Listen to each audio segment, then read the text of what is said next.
ନମସ୍କାର, ଜୟ ଜଗନ୍ନାଥ। ଆସନ୍ତୁ ଜାଣିବା ଆଜିର କେତେ ଗୁଡ଼ିଏ ଉପକାରୀ ଟିପ୍ସ। ରୋଷେଇ ଘରର ବେଲଣା କାଠି, ତାୱା ଆଦି କାହାକୁ କେବେ ଦାନ କରିବା ଉଚିତ ନୁହେଁ। ଅନେକ ସମୟରେ ମହିଳାମାନେ ଅନ୍ୟମାନଙ୍କୁ ଏସବୁ ଜିନିଷ ଦେଇଥାନ୍ତି, କିନ୍ତୁ ଏହା କରିବା ଦ୍ୱାରା ଘରେ ବହୁତ ଅଶୁଭ ହୋଇଥାଏ। ଯେକୌଣସି ପକ୍ଷୀ ରାତିରେ ଯଦି ଫଳଟିଏ ଅଧା ଖାଇ ଘରର ଛାତ କିମ୍ବା ଦୁଆର ମୁହଁରେ ପକାଇ ଦେଇଥାନ୍ତି, ସକାଳୁ ସକାଳୁ ଏସବୁ ଜିନିଷ ଯଦି ଆପଣ ଦେଖନ୍ତି ତାହେଲେ ଶୁଭ ସୂଚନା ଆସିବାର ସଂକେତ ମିଳିଥାଏ। ଯେଉଁ ପୁରୁଷ ଓ ମହିଳାଙ୍କ ହାତ ପାପୁଲିର ମଝି ଅଂଶ ଉଚ୍ଚା ହୋଇଥାଏ ସେମାନେ ଦାନୀ, ଦୟାଳୁ, ଧାର୍ମିକ ସ୍ୱଭାବର ହୋଇଥାନ୍ତି। ଯେଉଁ ପୁରୁଷ ଓ ମହିଳାଙ୍କ ଆଙ୍ଗୁଠିରେ କଳା ଯାଇ ରହିଥାଏ ତେବେ ସେମାନେ ବହୁତ ଭାଗ୍ୟଶାଳୀ ସ୍ୱଭାବର ହୋଇଥାନ୍ତି ଏବଂ ଶୀଘ୍ର ସଫଳତା ସେମାନଙ୍କୁ ମିଳିଥାଏ। ସ୍ୱପ୍ନରେ ଆପଣ ଯଦି ପାରା ଦେଖୁଛନ୍ତି ଏହା ବହୁତ ଶୁଭ ହୋଇଥାଏ। ଏହାର ଅର୍ଥ ଘରେ ବହୁତ ଜଲ୍ଦି କିଛି ଶୁଭ ଖବର ମିଳିବାକୁ ଆସିଥାଏ। ସ୍ୱପ୍ନରେ ଯଦି ଆପଣ ପେଚା, ମୟୂର, ହାତୀ, ଶଙ୍ଖ, କଦଳୀ କିମ୍ବା ଝିଟିପିଟି ଏପରି କିଛି ଦେଖୁଛନ୍ତି ଅତ୍ୟନ୍ତ ଶୁଭ ସଂକେତ ହେବ। ଠାକୁରଙ୍କ ପୂଜା କରିବା ସମୟରେ ଯଦି ଆପଣଙ୍କ ଘରେ ଲାଇଟ୍ ଅନ୍ଧାର ହେଇଯାଏ ତାହେଲେ ଅନ୍ଧାରରେ ଠାକୁରଙ୍କର ମୂର୍ତ୍ତି ଛୁଇଁବା ଉଚିତ ନୁହେଁ। ଏହା ଅମଙ୍ଗଳକାରୀ ହୋଇଥାଏ ଏବଂ ମହାପାତକ ଦୋଷ ଲାଗିଥାଏ। ଠାକୁରଙ୍କୁ ପୂଜା କରିବା ସମୟରେ କେବେ ବି ନୀଳ କଲର୍ର ଏବଂ କଳା ବସ୍ତ୍ର ଧାରଣ କରିବା ଉଚିତ ନୁହେଁ। ଅଶୁଭ ଓ ଅମଙ୍ଗଳକାରୀ ହୋଇଥାଏ। ଯଦି ଘରରେ କୌଣସି କାରଣରୁ କଳି ଝଗଡ଼ା ହେଉଥାଏ ସେହି ସମୟରେ ଯଦି ଆପଣ ପୂଜା କରୁଛନ୍ତି ପୂଜା ବନ୍ଦ କରିବା ଉଚିତ। ଶୋଇଥିବା ଅବସ୍ଥାରେ କୌଣସି ଲୋକଙ୍କୁ ପ୍ରଣାମ କରିବା ଉଚିତ ନୁହେଁ। ଏହା ଅଶୁଭ ଏବଂ ଅମଙ୍ଗଳକାରୀ ହୋଇଥାଏ। ପିତାଙ୍କ ଚରଣ ସ୍ପର୍ଶ କରି ପ୍ରଣାମ କରିବା ଦ୍ୱାରା କୁଣ୍ଡଳୀରେ ସୂର୍ଯ୍ୟ ମଜବୁତ ହେବା ସହିତ ସୂର୍ଯ୍ୟଙ୍କର ଶୁଭ ଫଳ ପ୍ରାପ୍ତ ଆପଣଙ୍କୁ ମିଳିଥାଏ। କେବେ ବି ନୀଳ କିମ୍ବା କଳା ବସ୍ତ୍ର ଧାରଣ କରି ପୂଜା କରନ୍ତୁ ନାହିଁ। ତା ସହିତ ସାଧୁ, ସନ୍ଥ, ସନ୍ନ୍ୟାସୀ, ଗୁରୁ ଓ ବ୍ରାହ୍ମଣଙ୍କ ପାଦ ଛୁଇଁବା ଦ୍ୱାରା ବୃହସ୍ପତିଙ୍କ ଶୁଭ ଫଳ ପ୍ରାପ୍ତ ହୋଇଥାଏ ଏବଂ ବୃଦ୍ଧମାନଙ୍କର ପାଦ ଛୁଇଁବା ଦ୍ୱାରା କେତୁଙ୍କର ଶୁଭ ଫଳ ଆପଣଙ୍କୁ ମିଳିଥାଏ। ବଡ଼ ଭାଇଙ୍କ ପାଦ ଛୁଇଁ ଯଦି ଆପଣ ପ୍ରଣାମ କରୁଛନ୍ତି କୁଣ୍ଡଳୀରେ ମଙ୍ଗଳ ଗ୍ରହ ମଜବୁତ ହୋଇଥାଏ। ବଡ଼ ଭଉଣୀଙ୍କ ପାଦ ଛୁଇଁବା ଦ୍ୱାରା ବୁଧ ଗ୍ରହ ଶୁଭ ଫଳ ପ୍ରାପ୍ତ ମିଳିଥାଏ। ଯେଉଁ ଲୋକଙ୍କର ନାକ ଉପରକୁ ଉଠି ରହିଥାଏ ସେମାନେ ହୃଦୟବାନ ସ୍ୱଭାବର ହୋଇଥାନ୍ତି। କେବେ ବି ସହଜରେ ଅନ୍ୟମାନଙ୍କ ଉପରେ ବିଶ୍ୱାସ ସେମାନେ କରନ୍ତି ନାହିଁ।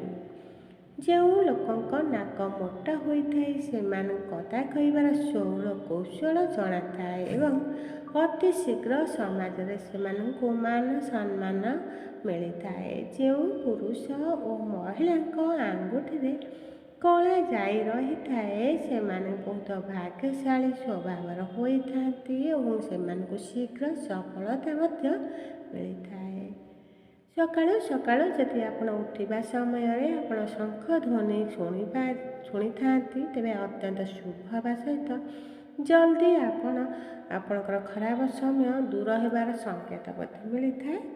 ସନ୍ଧ୍ୟାରେ ନାରୀମାନେ ନିଜ ରୋଷେଇ ଘରୁ ଦହି, କ୍ଷୀର, ଚାଉଳ, ଲୁଣ, ଅଟା ଏପରି ଧଳା ଜିନିଷ କାହାକୁ କେବେ ଦାନ କରନ୍ତୁ ନାହିଁ। ଏହାଦ୍ୱାରା ଦାନ କଲେ ନେଗେଟିଭ୍ ଶକ୍ତି ଘରକୁ ଆକର୍ଷିତ କରିଥାଏ।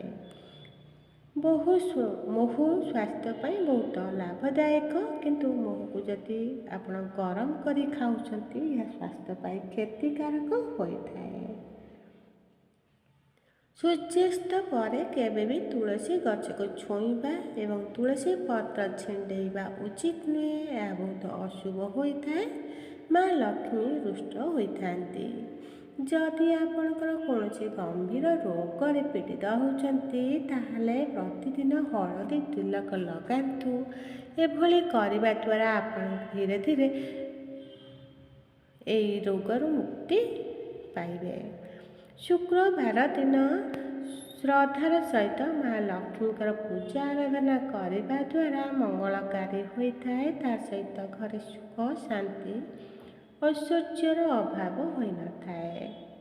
ଘରେ ମହିଳାମାନଙ୍କ ସହିତ ଦୁର୍ବ୍ୟବହାର କରିବା ଦ୍ୱାରା ମଙ୍ଗଳକାରୀ ହେବା ସହିତ ଯଦି ଆପଣଙ୍କ ପିଲାମାନେ ବିଦ୍ୟାର୍ଥୀମାନେ ମୟୂରପୁଚ୍ଛକୁ ନିଜର ବହି ଭିତରେ କିମ୍ବା ଷ୍ଟଡି ଟେବୁଲରେ ରଖିଲେ ଏମାନଙ୍କର ପଢ଼ିବାର ମନ ଲାଗିବା ସହିତ ପାଠ ମନେ ରହିଥାଏ। ଘରେ ଯଦି ଭାଙ୍ଗି ଯାଇଥିବା ଶଙ୍ଖ ରହିଥାଏ ତେବେ ସେ ଭଙ୍ଗା ଶଙ୍ଖକୁ କେବେ ଘରେ ରଖନ୍ତୁ ନାହିଁ। ଏହାକୁ ନଦୀ ପ୍ରଭାବିତ କରିବା ଦ୍ୱାରା କଲ୍ୟାଣ ହୋଇଥାଏ। ଠାକୁର ଘରେ କେବେ ବି କୌଣସି ଦେବୀ ଦେବତାଙ୍କର ରୌଦ୍ର ମୂର୍ତ୍ତି କିମ୍ବା ଫାଟି ଯାଇଥିବା ମୂର୍ତ୍ତି ରଖନ୍ତୁ ନାହିଁ। ଏହା ଅନିଷ୍ଟକାରୀ ହୋଇଥାଏ। ସୌମ୍ୟ ମୂର୍ତ୍ତି ରଖିଲେ ଶୁଭ ହୋଇଥାଏ। ଘରେ ଚିରି ଯାଇଥିବା ଧାର୍ମିକ ପୁସ୍ତକ ରଖିବା ଉଚିତ ନୁହେଁ ଓ ଫାଟି ଯାଇଥିବା ପୁସ୍ତକ ରଖିଲେ ଘରେ ଅସୁବିଧା ସୃଷ୍ଟି ହୋଇଥାଏ। ଏହାକୁ ନଦୀରେ ପ୍ରବାହିତ କରିବା ଦ୍ୱାରା ମଙ୍ଗଳ ହୋଇଥାଏ।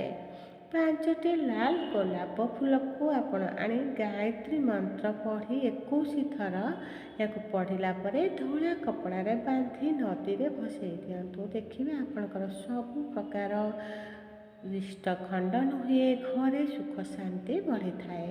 ସକାଳୁ ଖାଲି ପେଟରେ ଗାଈକୁ ଘାସ ଯଦି ଆପଣ ଖାଇବାକୁ ଦେଉଛନ୍ତି ଏହାଦ୍ୱାରା ଋଣ ଧାର କରଜରୁ ମୁକ୍ତି ମିଳିଥାଏ।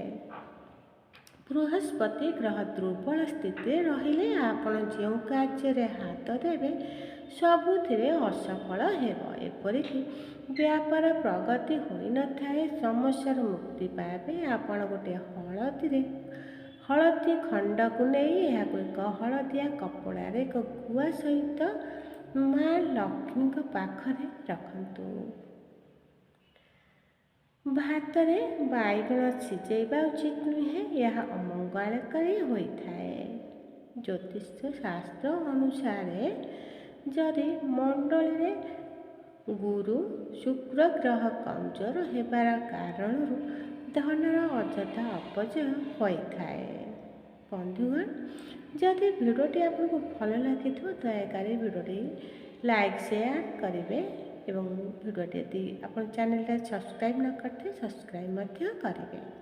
ସୂର୍ଯ୍ୟକୁ ଜଳ ଅର୍ପଣ କରୁଥିବା ସମୟରେ ଅଳ୍ପ କିଛି ହଳଦୀ ମିଶାଇ ଅର୍ଘ୍ୟ ପ୍ରଦାନ ସମସ୍ତ ମନସ୍କାମନା ପୂରଣ ହୋଇଥାଏ। ନମସ୍କାର, ଜୟ ଜଗନ୍ନାଥ। ଆଜିର ଦିନଟି ଆପଣମାନଙ୍କର ଶୁଭମୟ ହେଉ।